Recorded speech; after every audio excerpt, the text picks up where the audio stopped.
예, 첫 번째 소식은 조국의 운명은 이라는 제목을 달았는데요. 어제 조국 법무부 장관 후보자는 인사청문회 준비단 사무실로 출근하지 않은 채 집에서 개인 시간을 보냈습니다. 오늘은 조금 전 11시쯤 사무실로 출근했는데요. 자, 먼저 출근길 조국 후보자의 목소리를 들어보시겠습니다. 젊은 시절부터 정의와 인권에 대한 이상을 간직하며 학문 및 사회활동을 펼쳐왔고 민정수석으로서는 권력기관 개혁에 전념했습니다. 개혁주의자가 되기 위해서 노력했지만 아이 문제에는 불철저하고 안이한 아버지였음을 겸허히 고백합니다.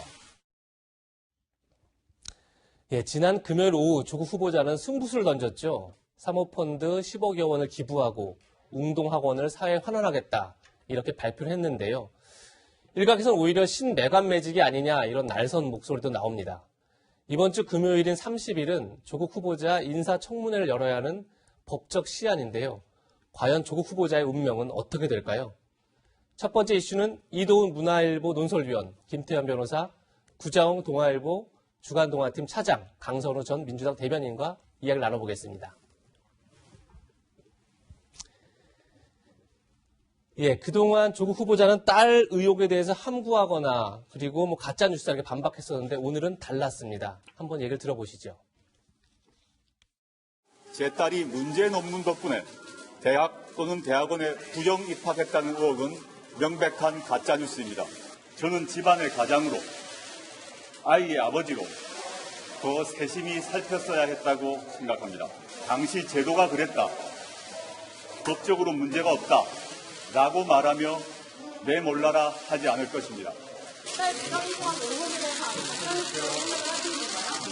전혀 변함이 없습니다.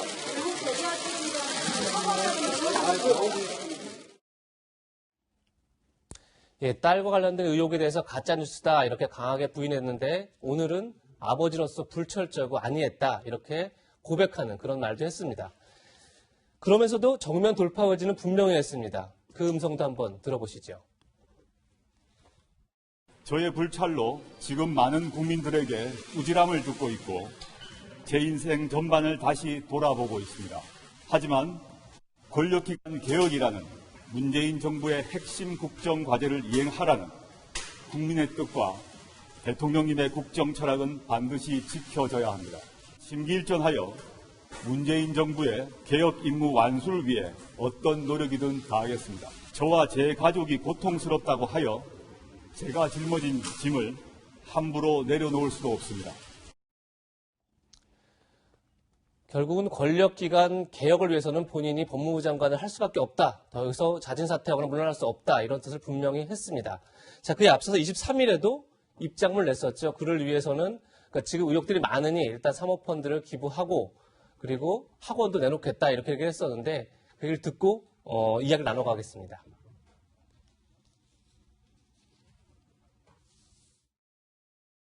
제 처와 자식 명의로 되어 있는 펀드를 법이 정한 절차에 따라 공익법인에 모두 기부하여 이 사회의 혜택을 제대로 받지 못한 소외된 사람들을 위해 쓰이도록 하겠습니다. 웅동학원 이사장이신 어머니께서 이사장직에 물러나는 것을 비롯하여 저희 가족 모두는 웅동학원과 관련된 일체의 직함과 권한을 내려놓겠다고 저에게 밝혀왔습니다. 저는 그동안 가진 사람으로서 많은 사회적 혜택을 누려왔습니다. 그 혜택을 이제 사회로 환원하고자 합니다. 예, 구자홍 차장 지금 보면 사모펀드를 이제 기부하겠다 얘기를 했는데 오히려 그러다 보니까 사모펀드가 가족펀드가 아니냐 이런 의혹만 오히려 확신시킨 그런 결과가 된 꼴이 되지 않았나 그런 생각이 드는데요. 그렇습니다. 어떻게 보면 이제 이 가족들이 투자한 사모펀드를 이 공익적인 목적으로 좀 사회에 환원하겠다라고 얘기를 했는데 나머지 투자자들이 이제 처가와 관련돼 있는 이제 친인척들이 다 투자에 참여를 해서 사실상 조국 후보자 일가의 이제 가족 펀드 아니냐 이제 이런 새로운 의혹이 좀 제기가 돼서 어떻게 보면 엊그제 사회 환원에 대한 그 의미가 좀 퇴색된 것이 사실입니다. 예, 의미가 퇴색됐다. 강선우 부대변인님. 네. 근데 사실 지금 이 가족 펀드가 논란이 됐던 게 그럼 결국은 증여세를 그러니까 증여세 내지 않기 위해서 그렇게 편법을 운영한 거 아니냐 그렇게 보이는데 그럼 결국 그렇게 봐야 하는 겁니까?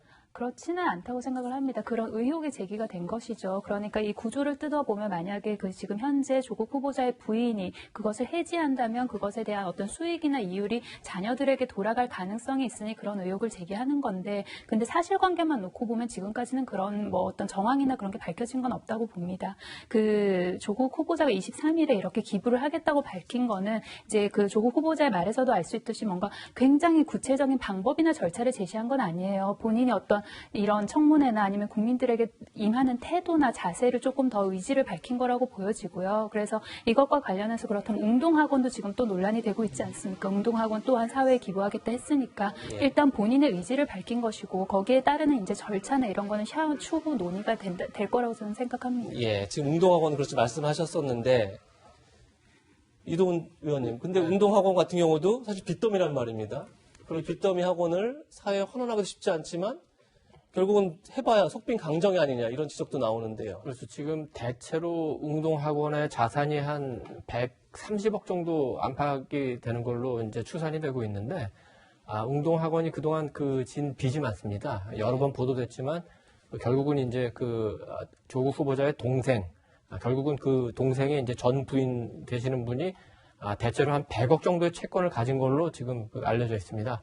그리고 캠코 그 자산관리공사에서도 비슷한 소송을 해서 지금 일부 채권을 갖고 있고, 또 지난주에 주말에 많이 보도됐습니다만 그 서울에 거주하는 어떤 분이 웅동학원을 담보로, 혹은 웅동학원에 대한 그 조국 후보자 동생의 채권을 담보로 또 돈을 빌려준 게 있어요. 그래서 이런 걸 다 합하면 한 뭐 150억 원이 넘을 수도 있다 이런 추산까지 나오기 때문에 야당에서는 사실상 그 껍데기다, 그런 상태에서 기부를 한다는 것은 오히려 그 부채를 탕감하려는 거 아니냐 이런 의심까지 하니까요. 그렇게 그 국민을 설득하기에는 좋은 카드는 아닌 것 같습니다.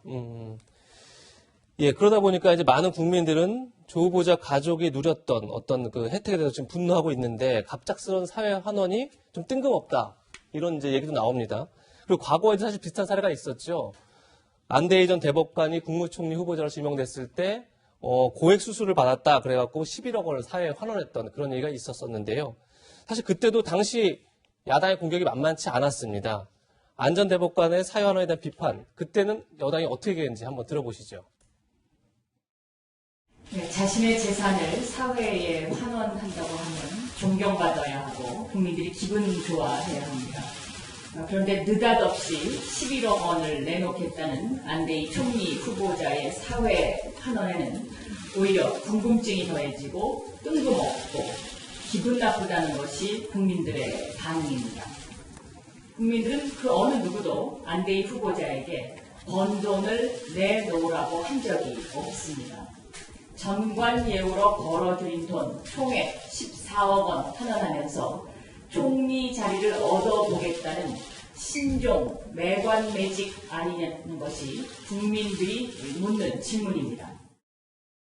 예, 당시 안대희 후보자의 사회 환원 때는 뜬금없고 기분 나쁘다 이렇게 얘기했는데 지금 조국 후보자와 다른 겁니까? 다른 게 두 개 있죠. 하나는 여야가 바뀐 게 하나 다르고요. 또 하나는 당시와 지금의 대통령의 지지도예요. 그러니까 지금은 문재인 대통령 지지도가 어쨌든 50% 안팎이에요. 예. 그리고 사실은 제1야당은 자유한국당의 세력이 별로 세지 못합니다. 근데 지금 저 박영선 당시 원내대표 얘기했을 때가 언제죠? 2014년 5월이에요. 2014년 5월은 세월호 이후입니다. 예. 세월호 전국입니다.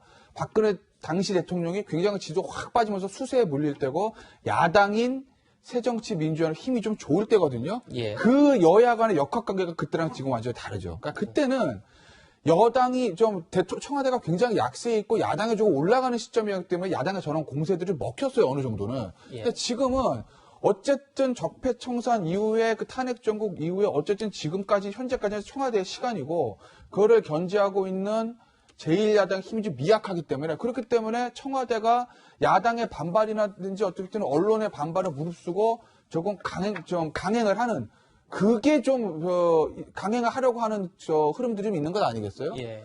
결국 그게 큰 차이라고 보는데 근데 이게 세상은 돌고 힘의 균형이라는 걸 언젠가는 맞춰주는 거기 때문에 이걸 만약에 강행했을 때 이오르는 역풍 이런 것들도 청와대는 좀 생각을 해봐야 될 거예요. 이것도 김태현 변호사님께 하나 여쭤보고 싶어요. 지금 야당에서는 이제 조국 후보자에 대해서 여러 가지 혐의로 검찰에 고발을 했단 말입니다. 네. 근데 만약 법무부 장관이 되면 오늘도 뭐 조국 후보자는 기자들 질문에 뭐 법과 원칙에 따라서 조사를 받겠다 뭐 이런 얘기를 했지만 검찰 수사할 것이다 얘기했지만 과연 수사가 가능한 겁니까? 근데 이게요, 고발이 들어왔을 경우 수사 안 할 수가 없는 게 지금 보세요. 자유한국당 국회의원도 엄청 걸려있죠, 지금. 저번에 패스트트랙 때문에 예. 많이 걸려있습니다. 그럼 경찰에 지금 출두하는 거 출두 안 해요? 어쨌든 경찰에서 수사하고 검찰을 넘길 거예요. 똑같이 요 고발 사건인데, 물론 뭐 다 친고죄 뭐 이런 건 아니지만, 만약에 자유한국당 의원들은 다 소환 조사하는데 조국 장관 만약에 고발 들어가는데 나중에 무혐의 할 때 하더라도 조사 안 하면 그거 야당에서 가만히 있겠습니까? 그러니까 이거를 조사를 안 할 방법이 없다고요. 결국은 해야 돼요. 나중에 한 번에 더 무혐의를 하든 뭘 하든 간에. 그렇기 때문에 검찰은 조금 골치 아플 수도 있는 거고, 어떤 의미에서 반대로 생각하면 글쎄요, 이건 제 개인 사견인데 윤석열 총장을 비롯한 검찰 수뇌부는 좋은 카드 하나 쥐었죠 뭐. 정권을 향해서 그냥 여기까지만 이렇게 말씀드릴게요. 예.